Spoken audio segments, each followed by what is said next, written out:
जय हिंद साथियों, आज के इस क्लास में आप सभी का बहुत बहुत स्वागत है। तो साथियों, बिहार पुलिस सिपाही की नई भर्ती 2025 के लिए आज के इस क्लास में जीके और साइंस को मिलाकर टोटल 45 सिलेक्टेड प्रश्नों को कवर करने वाले हैं। तो साथियों, आप लोग पूरा क्लास को ध्यान से देखिए और ये प्रैक्टिस सेट नंबर आपका 62 चलेगा। और ये क्लास बिहार पुलिस सिपाही और बिहार पुलिस ड्राइवर दोनों ही इस क्लास को देख सकते हैं।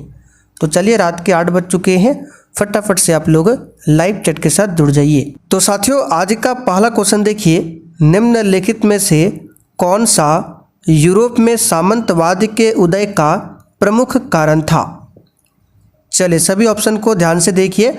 और साथियों, अगर आपको इन सेट में किसी भी क्वेश्चन का आंसर पहले से आता हो तो आप सभी को नीचे लाइव चैट में अपना अपना आंसर जरूर करना है, जिससे कि आप सभी का प्रॉपर तरीके से रिवीजन भी हो सके। चलिए बताइए, क्वेश्चन 1 के लिए आंसर क्या होगा। यूरोप में सामंतवाद के उदय का प्रमुख कारण क्या था। तो यहाँ पर इस क्वेश्चन का आंसर हो जाएगा बी वाला ऑप्शन, रोमन साम्राज्य के पतन के पश्चात बर्बर राज्यों की स्थापना। ठीक है, तो ध्यान रखना है, यूरोप में सामंतवाद के उदय का प्रमुख कारण क्या था। तो रोमन साम्राज्य के पश्चात पतन के पश्चात बर्बर राज्य की स्थापना। चलिए, क्वेश्चन नंबर देखिए दूसरा, किरचॉफ का प्रथम नियम किस संरक्षण नियम से संबंधित है।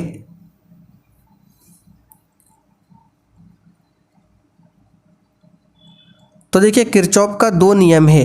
पहला नियम जो है ये आवेश के संरक्षण पर आधारित है, और किरचॉफ का जो दूसरा नियम है वो संबंधित है ऊर्जा संरक्षण पर। ठीक है, तो पहला नियम पूछे तो आवेश संरक्षण पर, और दूसरा वाला पूछे तो ऊर्जा संरक्षण पर आधारित है।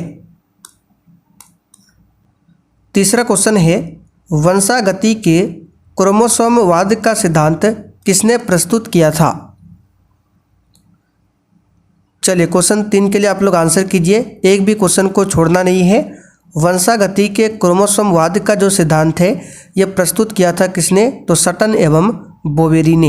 यहाँ पर सी ऑप्शन आपका सही आंसर है।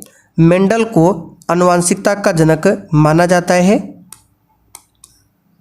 चलिए, क्वेश्चन नंबर देखिए 4, अशोक के शासन काल में कर निर्धारण का सर्वोच्च अधिकारी क्या कहलाता था। और देखिए, सेशन के लास्ट में आप सभी को कमेंट करके अपना अपना स्कोर बताना है कि आपने आज के इस प्रैक्टिस सेट में कितने क्वेश्चन सही किए हैं। तो जो भी क्वेश्चन आपके सही होंगे आप लोग साइड में लिखते चलिए। तो यहाँ पर देखिए, अशोक की बात करें तो अशोक के पिता कौन थे, बिंदुसार। ठीक है, बिंदुसार थे अशोक के पिता, और बिंदुसार के पिता कौन थे, तो चंद्रगुप्त मौर्य। यानी कि अशोक जो है बिंदुसार के पुत्र थे और चंद्रगुप्त मौर्य के पौत्र थे। ठीक है, तो अशोक के शासनकाल में जो कर निर्धारण का सर्वोच्च अधिकारी होता था उसको कहा जाता था समाहर्ता। ठीक है, क्या बोला जाता था, समाहर्ता। यहाँ पर सी ऑप्शन आपका सही आंसर है। अगला क्वेश्चन देखिए, प्लाज्मा अनुसंधान संस्थान कहाँ पर स्थित है। चलिए, क्वेश्चन 5 के लिए आप लोग आंसर बताइए, प्लाज्मा अनुसंधान संस्थान ये कहाँ पर स्थित है। तो ये पूछा हुआ क्वेश्चन है, इसका आंसर क्या हो जाएगा, ऑप्शन डी, गुजरात के गांधीनगर में है प्लाज्मा अनुसंधान संस्थान। अगर आपसे पूछे केंद्रीय आलू अनुसंधान संस्थान कहाँ पर है, तो केंद्रीय आलू संस्थान जो है वो आपका शिमला में है। कहाँ पर है, शिमला में, इस बात को ध्यान रखिएगा। केंद्रीय चावल संस्थान पूछे तो केंद्रीय चावल अनुसंधान संस्थान जो है उड़ीसा के कटक में है। ठीक है, और अंतर्राष्ट्रीय चावल अनुसंधान संस्थान पूछे तो वो फिलीपींस के मनीला में है। ये सब क्वेश्चन आपको ध्यान रखना है। अगला क्वेश्चन देखिए, निम्नलिखित में से कौन पूर्व मीमांसा दर्शन के प्रवर्तक है। चलिए, क्वेश्चन नंबर 6 के लिए आप लोग आंसर बताइए। और देखिए, जो भी साथी चैनल पर पहली बार आए हैं, अगर आपने अभी तक बिहार पुलिस 2025 के लिए तैयारी स्टार्ट नहीं किया है तो आप लोग बहुत बड़ी गलती कर रहे हैं। आप सभी जानते हैं कि इस बार 2025 में बिहार पुलिस में बहुत ही बम्पर पदों पर भर्ती आ रही है। तो साथियों, आप लोग अभी से तैयारी में लग जाइए और जमकर तैयारी कीजिए, तभी आपका सिलेक्शन होने वाला है। चलिए बताइए, निम्नलिखित में से कौन पूर्व मीमांसा दर्शन के प्रवर्तक है? तो यहाँ पर इस क्वेश्चन का आंसर हो जाएगा जैमिनी। ठीक है, पूर्व मीमांसा दर्शन के प्रवर्तक कौन है? जैमिनी। अच्छा, उत्तर मीमांसा दर्शन के प्रवर्तक कौन है? तो बदरायन।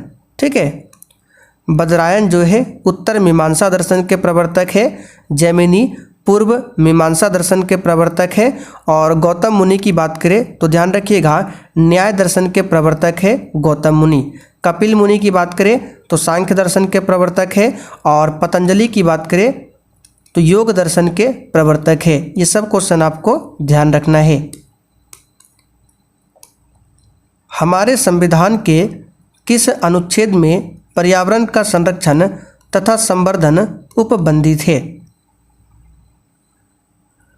चलिए, क्वेश्चन नंबर 7 के लिए आप लोग आंसर कीजिए। और साथियों, बिहार पुलिस 2025 के लिए आपका जो बैच है वो स्टार्ट हो गया है, जिसमें आपका सब्जेक्ट वाइज क्लास भी स्टार्ट हो गया है। अगर आपका कोई भी क्लास छूटा हुआ है तो क्लास के लास्ट में आपको बिहार पुलिस बैच के बारे में सब जानकारी देंगे, कैसे क्लास करना है, बैच को कैसे ज्वाइन करना है, क्लास का PDF कहाँ पर मिलेगा, क्वेश्चन बैंक कैसे मिलेगा, क्लास का नोट्स कैसे मिलेगा, सब कुछ आपको क्लास के लास्ट में बताएंगे। आप लोग एक काम कीजिए, नंबर लिख लीजिए 9631887058। ये हमारा व्हाट्सअप नंबर है, इस पर भी मैसेज करके आप लोग बैच के बारे में जानकारी ले सकते हैं। तो हमारे संविधान के किस अनुच्छेद में पर्यावरण का संरक्षण तथा संवर्धन उपबंधित है? तो याद रखिएगा, यह है अनुच्छेद 48 क। ठीक है, अनुच्छेद 48 क। अच्छा, अनुच्छेद 50 में क्या है? तो इसमें कार्यपालिका से न्यायपालिका का पृथक्करण किया गया है, आर्टिकल नंबर 50 में। अनुच्छेद 44 में क्या है? तो इसमें समान नागरिक संहिता के बारे में बताया गया है, आर्टिकल नंबर 44 में। अच्छा, ये जितने भी आर्टिकल है ये किसके अंतर्गत में आता है? तो DPSP के अंतर्गत में, यानी कि राज्य का नीति निर्देशक सिद्धांत जो है, जिसमें आर्टिकल नंबर 36 से लेकर 51 तक बताया गया है। और ये भाग नंबर 4 में आता है। किसमें? भाग 4 में। DPSP को कहाँ से लिया गया है? तो इसे लिया गया है आयरलैंड देश के संविधान से। ये सब क्वेश्चन ध्यान रखना है, और ये सब हम आपको पॉलिटी क्लास में बता चुके हैं। मरुस्थल में उगने वाले पौधे क्या कहलाते हैं? पॉलिटी में आपका टोटल 7 क्लास हो चुका है, ज्योग्राफी में भी 7 क्लास हो चुका है, साइंस में लगभग 17 क्लास हो चुका है। ये सब आपका बैच में स्टार्ट हो चुका है। तो जो हमने आपको नंबर लिखाया, फटाफट से उस पर आप लोग मैसेज कीजिए। तो मरुस्थल में उगने वाले जो पौधे होते हैं उसको क्या कहते हैं? तो साथियों, उसको कहते हैं जीरोफाइट्स। ठीक है, मरुस्थल में उगने वाले पौधे को कहते हैं जीरोफाइट्स। यहाँ पर आंसर हो जाएगा आपका C ऑप्शन। अच्छा, यहाँ पे देखिए हेलोफाइट्स है। तो नमक युक्त मिट्टी में जो पौधे उगते हैं उसको कहा जाता है हेलोफाइट्स। ठीक है, तो मरुस्थल में उगने वाले पौधे को जीरोफाइट्स, नमक युक्त मिट्टी में उगने वाले पौधे को हेलोफाइट्स। ये सब आपको ध्यान रखना है।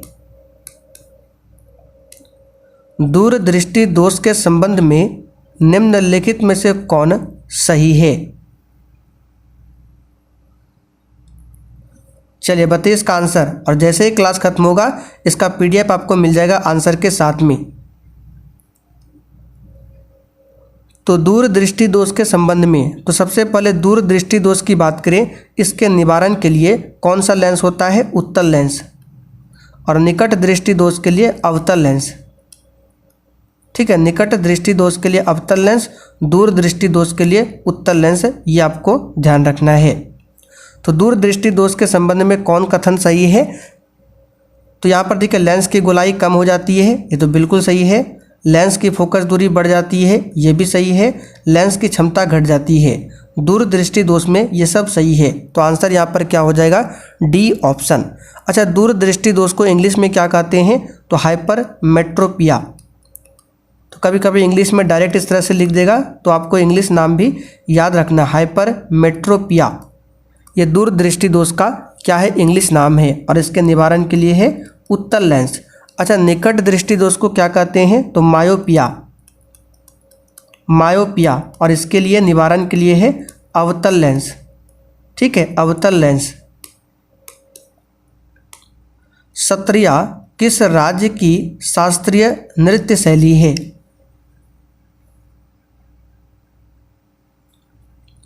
बताइए सत्रिया जो है किस राज्य की शास्त्रीय नृत्य शैली है?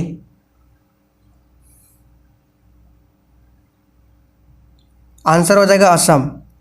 असम राज्य की शास्त्रीय नृत्य शैली है असम, सॉरी शास्त्रीय नृत्य शैली है सत्रिया। अच्छा, भारत में कितने शास्त्रीय नृत्य हैं? तो पहले था 8, लेकिन वर्तमान में अब 9 शास्त्रीय नृत्य है। आंध्र प्रदेश का शास्त्रीय नृत्य क्या है? कुचिपुड़ी। कुचिपुड़ी है आंध्र प्रदेश का। उत्तर प्रदेश का क्या है? तो याद रखिए कथक। उत्तर भारत या फिर उत्तर प्रदेश का है कथक। और एक है कथकली, ये केरल का है। ठीक है, कथकली और मोहिनी अट्टम। मोहिनी अट्टम ये दोनों नृत्य जो है शास्त्रीय नृत्य है। कहाँ का? केरल का। मणिपुर का क्या है? मणिपुरी। निम्नलिखित में से किस सिख गुरु ने गुरुमुखी लिपि की शुरुआत किया था?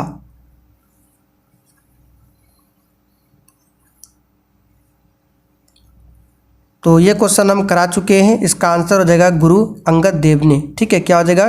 गुरु अंगद देव ने। यहाँ पर पहला वाला ऑप्शन आपका सही जवाब है। गुरु नानक देव का जन्म कब हुआ था पूछा जाता है? 1469 में हुआ था। ठीक है, कहाँ पर हुआ था? तलवंडी, ननकाना साहिब तलवंडी, जो कि वर्तमान में पाकिस्तान में पड़ता है।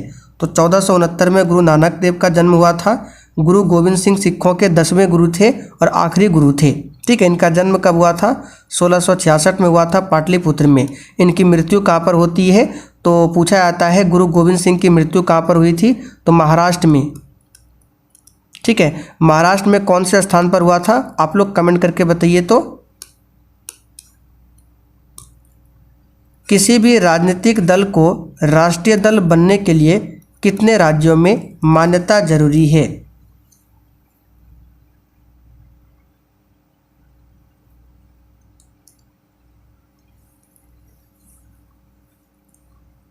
तो इसका आंसर क्या हो जाएगा? 4 राज्यों में। कितने राज्यों में? 4 राज्यों में। निम्नलिखित में से किस क्षेत्र में भारत में प्रथम सहकारी आंदोलन का आरंभ हुआ था? ये क्वेश्चन हम प्रैक्टिस सेट नंबर 61 में आपको बता चुके थे। इसका आंसर हो जाएगा कृषि ऋण के क्षेत्र में। चलिए, कौन सा शब्द अनेक का पर्यायवाची है?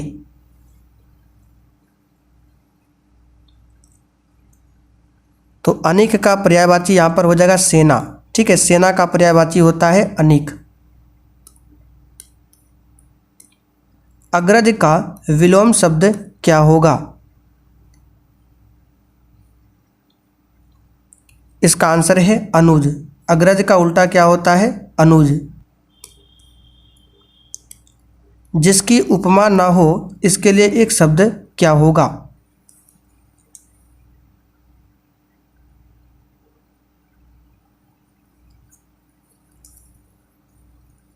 तो जिसकी उपमा ना हो उसके लिए एक शब्द क्या होगा? अनुपम। यहाँ पर सी ऑप्शन आपका सही जवाब है, अनुपम। राजाजी राष्ट्रीय पार्क एक प्राकृतिक आवास है, बताइए किसका?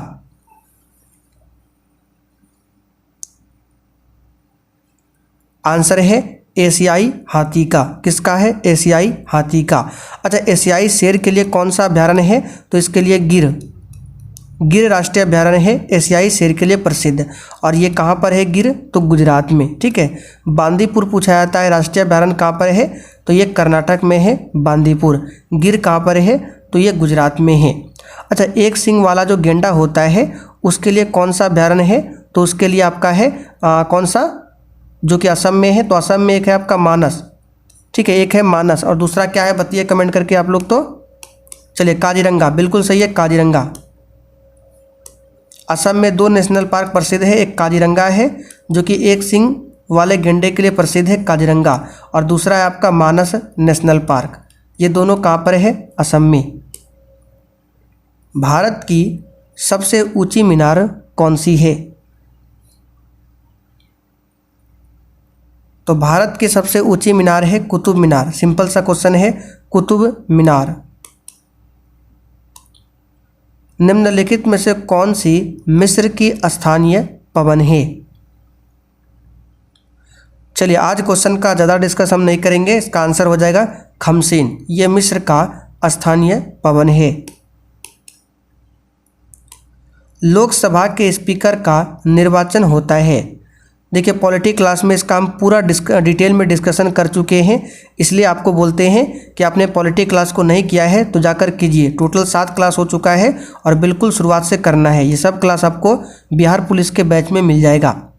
तो लोकसभा के स्पीकर का जो निर्वाचन होता है ये लोकसभा के सभी सदस्यों के द्वारा होता है। अच्छा, हमने ये भी बताया था कि लोकसभा का जो स्पीकर होता है क्या वो शपथ लेता है? बिल्कुल नहीं, लोकसभा के स्पीकर का शपथ नहीं होता है। इस बात को ध्यान रखिएगा, क्योंकि लोकसभा के जो स्पीकर होते हैं पहले वो लोकसभा का सदस्य होता है और वे लोकसभा के सदस्य के रूप में शपथ ले चुके होते हैं, इसलिए बाद में स्पीकर जब बनता है तो शपथ लेने की ज़रूरत नहीं पड़ती है। तो याद रखिएगा लोकसभा के स्पीकर का शपथ नहीं होता है। अच्छा, राष्ट्रपति का शपथ किस आर्टिकल में बताया गया है? तो आर्टिकल नंबर 60 में राष्ट्रपति के शपथ के बारे में बताया गया है। मेक इन इंडिया कार्यक्रम की शुरुआत कब हुई थी?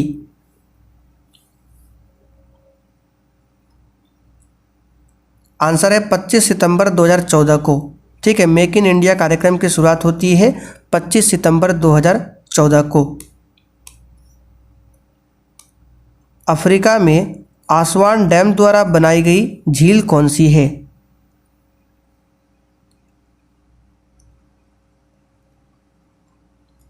तो आसवान डैम कहाँ पर है? अफ्रीका में। और इस डैम के द्वारा बनाई गई झील है नैसार झील। ठीक है, नैसार झील। अच्छा, आसवान डैम किस नदी पर है? तो नील नदी पर है। विश्व की सबसे लंबी नदी है नील नदी, इसी पर है आपका आसवान डैम। 1853 से 1856 में जो क्रीमिया का युद्ध है ये किनके बीच लड़ा गया था? चलिए, बहुत ही शानदार क्वेश्चन है। क्रीमिया का युद्ध जो है रूस और तुर्की के बीच में हुआ था। ठीक है, रूस और तुर्की के बीच में। अच्छा, क्रीमिया का युद्ध किसके तहत समाप्त हुआ था? तो 1856 में एक संधि होता है पेरिस की संधि।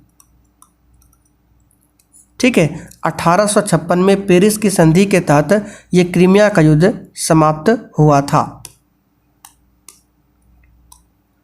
आगरा के किला में जो मोती मस्जिद है इसका निर्माण किसने करवाया था?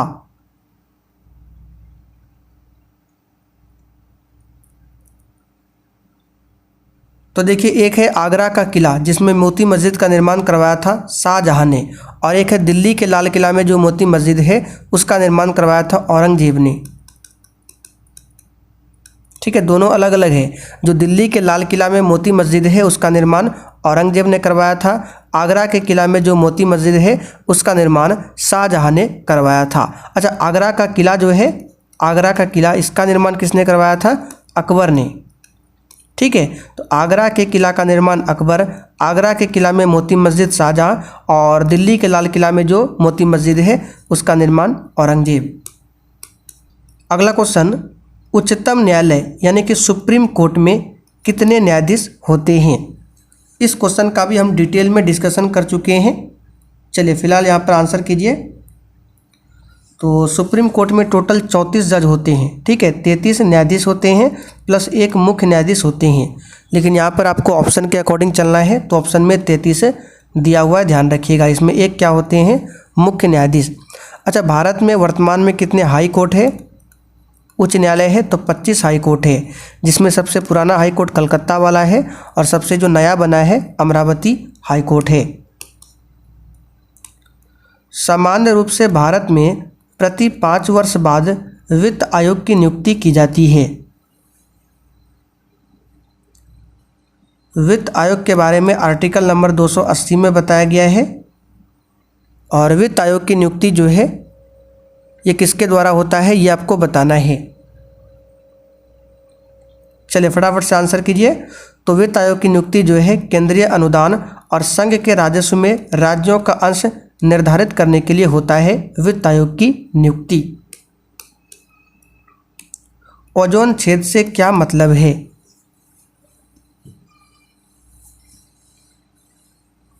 तो ओजोन लेयर जो है समताप मंडल में पाया जाता है और ओजोन छेद का मतलब क्या होता है कि समताप मंडल में ओजोन परत की मोटाई कम होना, इसी को कहा जाता है ओजोन छेद। ठीक है, क्या बोला जाता है? ओजोन छेद। ओजोन का सूत्र होता है O3 और ओजोन परत की मोटाई को किससे मापते हैं? तो डॉप्सन से। डॉप्सन से एक होता है डेसिबल, इससे ध्वनि की तीव्रता को मापा जाता है, और डॉप्सन से ओजोन परत की मोटाई को। संयुक्त राष्ट्र संघ दिवस कब मनाया जाता है? चलिए इसमें ज़्यादा समय बर्बाद नहीं करेंगे, काफ़ी बार बता चुके हैं। 24 अक्टूबर 1945 को स्थापना होती है, इसलिए 24 अक्टूबर को संयुक्त राष्ट्र संघ दिवस मनाती हैं। कौन सा संयंत्र तरल पदार्थों के विशिष्ट गुरुत्व को मापता है? नॉर्मल सा क्वेश्चन है। हाइड्रोमीटर। हाइग्रोमीटर से आपेक्षिक घनत्व को मापा जाता है। साइकिल का आविष्कार किस देश ने किया था?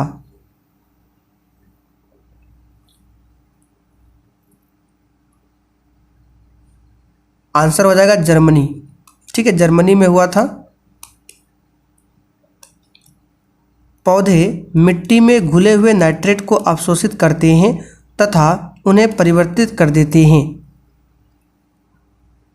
तो साइंस क्लास में इस क्वेश्चन को हमने बताया था। प्रोटीन में क्या करते हैं? परिवर्तित कर देते हैं। प्रोटीन की कमी से दो बीमारी होती है, एक मरासमस, दूसरा क्वाशियोरकर। यूरिया का फॉर्मूला बता चुके हैं, NH2CO NH2। हवा में परागन को क्या कहते हैं? हवा में परागन हो गया, कीट द्वारा परागन हो गया, ठीक है, जल द्वारा परागन हो गया, ये सब बता चुके हैं। फिलहाल इसका आंसर हो जाएगा आपका वायु परागन कहते हैं हवा में परागन को। चलिए, और इसका प्रॉपर तरीका से नोट्स भी बनाकर हमने अपलोड कर दिया है। निम्नलिखित में से किसे भौतिक भूगोल के जनक के रूप में जाना जाता है? तो एक होता है भूगोल का जनक, जिसको इरेटोस्थनीज को भूगोल का जनक कहते हैं। भौतिक भूगोल का जनक पोलिडोनियम को कहा जाता है। आधुनिक भूगोल का जनक कहा जाता है अलेक्जेंडर वान हम्बोल्ट को।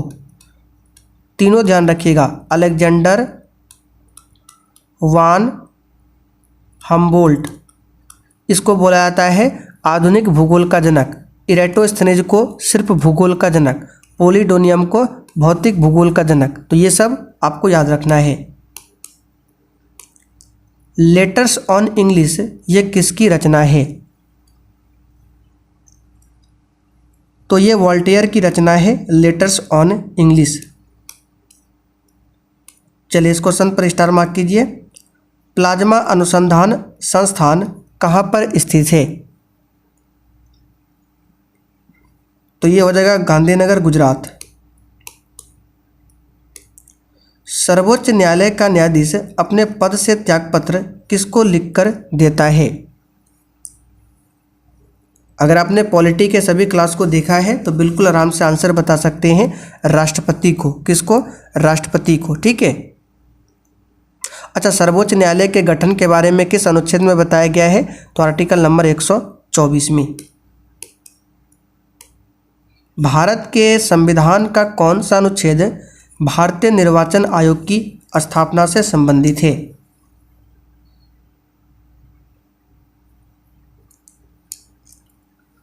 तो ये है आर्टिकल नंबर 324। भारतीय संविधान का कौन सा अनुच्छेद राष्ट्रपति को पुनः चुने जाने से संबंधित है? चलिए, ये सब क्वेश्चन अब सिंपल हो चुका है। Article number 57। 56 में क्या है? तो राष्ट्रपति का कार्यकाल बताया गया है। 60 में क्या है? राष्ट्रपति शपथ के बारे में बताया गया है। 52 में क्या है? राष्ट्रपति का पद है। आर्टिकल 63 में उपराष्ट्रपति का पद है। अच्छा, उपराष्ट्रपति के पद को कहाँ से लिया गया है? अमेरिका के संविधान से। ठीक है। आर्टिकल 61 में क्या है? तो राष्ट्रपति पर महाभियोग है। आर्टिकल 72 में क्या है? तो राष्ट्रपति के पास क्षमादान की शक्ति है। किस अनुच्छेद के तहत उपराष्ट्रपति राज्यसभा का पदेन सभापति होता है? तो राज्यसभा का पदेन सभापति कौन होता है? उपराष्ट्रपति। तो उपराष्ट्रपति पद के बारे में आर्टिकल नंबर 63 में बताया गया है और उपराष्ट्रपति राज्यसभा का पदन सभापति होगा, यह आर्टिकल नंबर 64 में बताया गया है। अच्छा, राज्यपाल के बारे में किस आर्टिकल में बताया गया है? तो आर्टिकल नंबर 153 में। राष्ट्रीय शिक्षा दिवस मनाया जाता है, शायद यह क्वेश्चन इस बार 2024 में पूछा था। राष्ट्रीय शिक्षा दिवस तो ये 11 नवंबर को मनाते हैं राष्ट्रीय शिक्षा दिवस, और ये 2008 से मनाया जा रहा है। अच्छा, अगर आपसे पूछे भारत में प्रथम शिक्षा मंत्री कौन थे? स्वतंत्र भारत के प्रथम शिक्षा मंत्री तो अबुल कलाम आज़ाद। अब्दुल नहीं, अबुल कलाम आज़ाद। केसर का मुख्य उत्पादक राज्य कौन सा है? चलिए, सब सिंपल सिंपल क्वेश्चन है। जम्मू कश्मीर केंद्र शासित प्रदेश है। जल शोधन का कौन सा तरीका सूक्ष्म जीवों को नष्ट नहीं करता है? तो सूक्ष्म जीव किससे नष्ट नहीं होगा? उबालकर तो हो जाएगा, क्लोरीनीकरण इससे भी हो जाएगा, परावैंगनी विकिरण इससे भी होगा, लेकिन निस्यंदन से नहीं होगा। निस्यंदन का मतलब होता है छानना। क्या बताइए, अगर पानी को छान देंगे तो सूक्ष्म जीव नष्ट होगा? बिल्कुल नहीं होगा। ठीक है, सूक्ष्म जीव तो हम नंगी आंखों से भी नहीं देख सकते हैं। ठीक है, तो ये छांकने से दूर नहीं होगा। जब पानी को उबाल देंगे तो नष्ट हो जाएगा, क्लोरीनीकरण से भी हो जाएगा, परावैंगनी विकिरण से भी होगा, लेकिन छानकर नष्ट नहीं होगा। भारत का राष्ट्रीय गान जन गण मन गाने की समय अवधि कितनी है? ये 52 सेकंड का है, 52 सेकंड का। परमाणु संख्या 57 वाला तत्व किससे संबंधित होता है?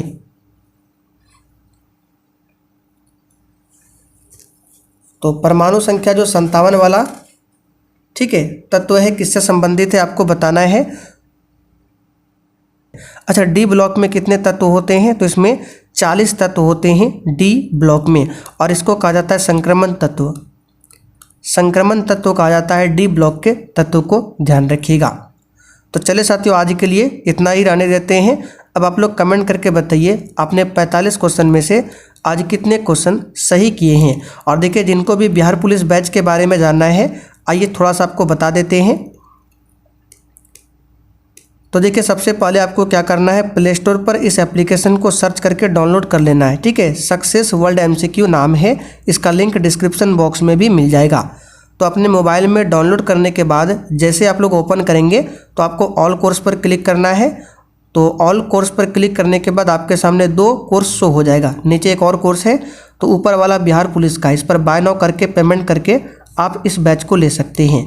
बैच में क्या क्या मिलेगा, यहाँ पर सब कुछ लिखा हुआ है। क्लास मिल जाएगा, क्लास का PDF मिल जाएगा, क्लास का डेली नोट्स मिल जाएगा, सब्जेक्ट वाइज क्लास मिल जाएगा, फुल डिस्कशन के साथ में बूस्टर नोट्स मिल जाएगा, यानी कि जो क्लास में एक्स्ट्रा क्वेश्चन बताते हैं वो पूरा लिखा हुआ मिल जाएगा बूस्टर नोट्स में। शॉर्ट नोट्स में आपको छोटा छोटा सब्जेक्ट वाइज शॉर्ट नोट्स मिल जाएगा, और पिछले 12-13 साल का बिहार पुलिस का 1 लाइनर फॉर्म में क्वेश्चन बैंक मिल जाएगा। स्पीडी का भी आपको मिल जाएगा, लूसेंट का भी कुछ PDF मिल जाएगा। ये सब चीज़ आपको मात्र 139 में मिल जाएगा। तो आप लोग देर मत कीजिए, वैकेंसी बहुत ही जल्द आपको देखने को मिलेगा। आप लोग अभी से तैयारी में लगेंगे तभी आगे जाकर आपका सिलेक्शन होने वाला है। बहुत सारे बच्चे तैयारी में लग चुके हैं। तो किसी भी प्रकार की समस्या हो उसके लिए WhatsApp नंबर है, इस पर मैसेज कीजिए।